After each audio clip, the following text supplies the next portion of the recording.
Assalamualaikum warahmatullahi wabarakatuh. Perkenalkan, nama saya Anastasia Rizka Putri dari kelas 4D Universitas Muhammadiyah Tangerang, Prodi PGSD.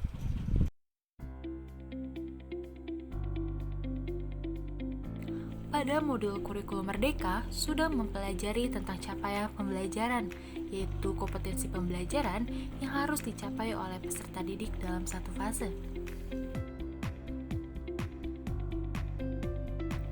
Capaian pembelajaran ini ditetapkan oleh pemerintah. Namun, untuk memandu pembelajaran sehari-hari, CP perlu diuraikan menjadi tujuan pembelajaran yang lebih operasional dan konkret. Perencanaan pembelajaran ini merupakan bagian dari kurikulum operasional satuan pendidikan. Proses berpikir dalam merencana pembelajaran dapat digambarkan menjadi 4 tahap, yaitu pertama memahami CP, kedua merumuskan tujuan pembelajaran, ketiga merumuskan alur tujuan pembelajaran dari tujuan pembelajaran, yang keempat perancang pembelajaran. Pada video ini kita akan mempelajari tahap pertama, yaitu memahami CP. Capaian pembelajaran disusun dalam satu fase, terdiri dari 1 hingga 3 tahun. Jadi, fase tidak sama dengan kelas. Fase menunjukkan kompetensi, sedangkan kelas menunjukkan kelompok berdasarkan usia.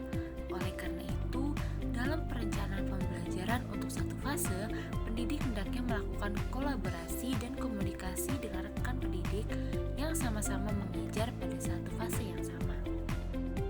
Sebagai contoh, CP pada fase D berlaku untuk kelas 7, 8, dan 9. Saat perancang pembelajaran, pendidik kelas 7 hingga 9 perlu duduk bersama untuk menentukan rencana batasan kompetensi di setiap jenjang.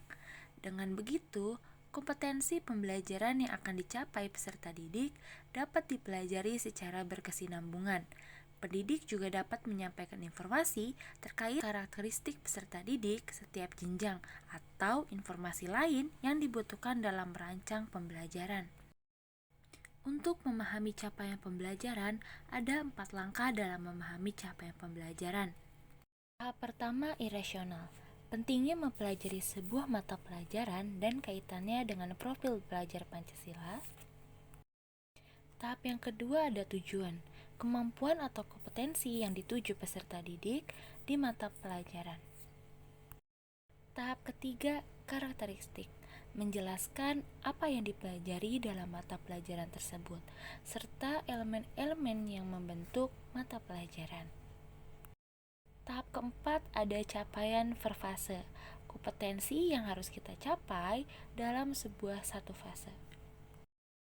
Pemahaman terhadap CP sangat penting untuk memberikan layanan pembelajaran yang mendalam dan bermakna bagi peserta didik. Pada video ini, kita akan mempraktikkan capaian pembelajaran di mata pelajaran Bahasa Indonesia fase A. Langkah yang pertama ialah memahami rasional.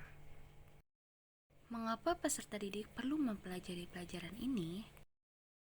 Rasional mata pembelajaran terdiri atas definisi mapel. Mata pembelajaran Bahasa Indonesia bertujuan agar peserta didik memiliki kemampuan berkomunikasi secara efektif dan efisien sesuai dengan etika yang berlaku, baik secara lisan maupun tulis. Menghargai dan bangga menggunakan Bahasa Indonesia sebagai bahasa persatuan dan bahasa negara. Memahami Bahasa Indonesia dan menggunakan dengan tepat dan kreatif untuk berbagai tujuan, menggunakan Bahasa Indonesia untuk meningkatkan kemampuan intelektual dan kematangan emosional dan sosial, dan menikmati dan memanfaatkan karya sastra untuk memperluas wawasan, budi pekerti, serta meningkatkan pengetahuan dan kemampuan berbahasa, dan menghargai dan membanggakan sastra Indonesia.